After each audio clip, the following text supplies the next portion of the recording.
नमस्कार, मैं हूं आपके साथ रोहित और आप देख रहे हैं एनएफ न्यूज। देश के सबसे ताकतवर परिवारों में से एक गांधी परिवार के लिए सुब्रमण्यम स्वामी काल की तरह हैं और वो लगातार कांग्रेस के पीछे पड़े रहते हैं। जब वो बीजेपी में बहुत अच्छे पद पर थे, राज्यसभा सांसद थे, तब भी वो सोनिया गांधी और राहुल गांधी के खिलाफ तमाम याचिकाएं डालते थे। अब जब उनकी दूरियां मोदी सरकार में बीजेपी से बढ़ी हैं, फिर भी वो अपने बयानों, अपने दावों को लेकर अडिग हैं और कह रहे हैं कि जितना दावा मैंने किया है, जो आरोप मैंने लगाया है सोनिया गांधी और राहुल गांधी पर, वो सब सच है। ऐसे में पूछा गया कि सोनिया और राहुल जेल क्यों नहीं गए, तो उस पर भी सुब्रमण्यम स्वामी ने बयान दिया है और बताया है कि किस व्यक्ति ने सोनिया और राहुल को जेल जाने से बचाया है। सबसे पहले आपको बता दें कि सुब्रमण्यम स्वामी ने सोनिया गांधी पर कई बार निजी हमले किए और यहां तक बोला कि वो बेटर का काम करती थी। कोकीन से केजेबी तक गांधी परिवार के खिलाफ सुब्रमण्यम स्वामी की साजिश की जो थ्योरी थी, उन्होंने बाकायदा दी। बीजेपी सांसद सुब्रमण्यम स्वामी का यह भी दावा रहा कि कैम्ब्रिज में बेटर थी सोनिया गांधी और लोकसभा में भी उन्होंने इसका सबूत दिया था, लगातार कहते रहे। नेशनल हेराल्ड केस मामले में सोनिया, राहुल समेत 5 को नोटिस भी जब भेजा गया, बीजेपी एमपी सुब्रमण्यम स्वामी की याचिका पर जवाब मांगा गया था। और एक तरफ नेशनल हेराल्ड केस जिसमें लगातार सोनिया और राहुल पर तमाम सवाल उठे और राहुल और सोनिया फंसते गए। और अब ऐसे में सुब्रमण्यम स्वामी से एक बार फिर सवाल किया गया कि आप लगातार कहते रहते हैं कि सोनिया और राहुल जेल जाएंगे, लेकिन दोनों जेल क्यों नहीं जा रहे हैं, बाहर क्यों हैं?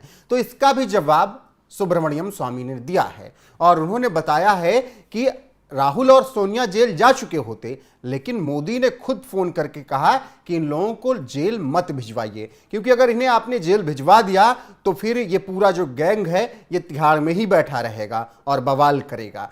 तो ऐसे में जमानत पर इन्हें रिहा रहने दीजिए, ऐसा सुब्रमण्यम स्वामी एक इंटरव्यू में, ताजा तरीन जो इंटरव्यू उन्होंने किया है उसमें उन्होंने दावा किया है और कहा है कि कहीं ना कहीं मोदी के उस फोन की वजह से ही सोनिया और राहुल बाहर हैं, वरना जेल चले गए होते। आपको बता दें कि सुब्रमण्यम स्वामी ने तमाम आरोप सोनिया गांधी और राहुल गांधी पर लगाए। इसमें राहुल गांधी के नागरिकता पर भी उन्होंने सवाल उठाया। सुब्रमण्यम स्वामी के जो आरोप हैं, साल 2012 में एक याचिका दायर की, कांग्रेस के नेताओं पर धोखाधड़ी का आरोप लगाया। उन्होंने अपनी याचिका में कहा कि यंग इंडियन प्राइवेट लिमिटेड ने सिर्फ 50 लाख रुपयों में 90.25 करोड़ रुपए वसूलने का उपाय निकाला, जो नियमों के खिलाफ है।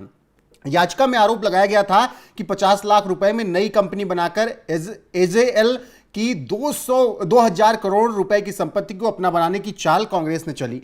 दिल्ली की एक अदालत ने इस मामले में 4 गवाहों के बयान भी दर्ज किए। 2014 को अदालत में सोनिया गांधी और राहुल गांधी सहित नई कंपनी में निदेशक बनाए गए सैम पित्रोदा, सुमन दुबे, ऑस्कर फर्नांडिस और मोतीलाल वोरा को पेश होने का समन भेजा गया। अदालत ने यंग इंडियन प्राइवेट लिमिटेड के सभी निदेशकों को 7 अगस्त 2014 को अपने सामने पेश होने का निर्देश भी दिया था। ऐसे में अब जब सुब्रमण्यम स्वामी इन सब आरोपों पर इनसे सवाल किया जा रहा है तो कह रहे हैं कि मैंने सोनिया गांधी पर जो भी निजी आरोप लगाए वो सब सच है। 1999 में मिले धोखे के बाद मैंने सारी जानकारी निकाली। राजीव गांधी मेरे मित्र थे और जब मुझे धोखा मिला तो मैंने फिर सारी जानकारी इनके बारे में निकाली। सोनिया राहुल जेल इसलिए नहीं गए क्योंकि सरकार चाहती थी कि जमानत पर इन्हें रिहा किया जाए और बाहर ही रखा जाए।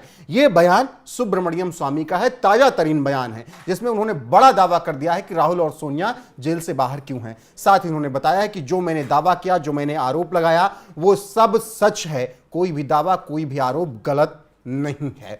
तो अब इससे एक बार फिर साफ हो गया कि सोनिया और राहुल की मुश्किलें कम इसलिए हैं क्योंकि सरकार चाहती है कि वो जमानत पर रिहा रहें और ये दावा कोई और नहीं कर रहा है। गांधी परिवार पर सबसे ज्यादा संगीन आरोप लगाने वाले सुब्रमण्यम स्वामी कर रहे हैं। ऐसे में आपका इस खबर पर क्या कुछ कहना है, अपनी राय कमेंट में जरूर बताएं। वीडियो को शेयर करें, लाइक करें, चैनल को सब्सक्राइब करें और बने रहें हमारे साथ। नमस्कार।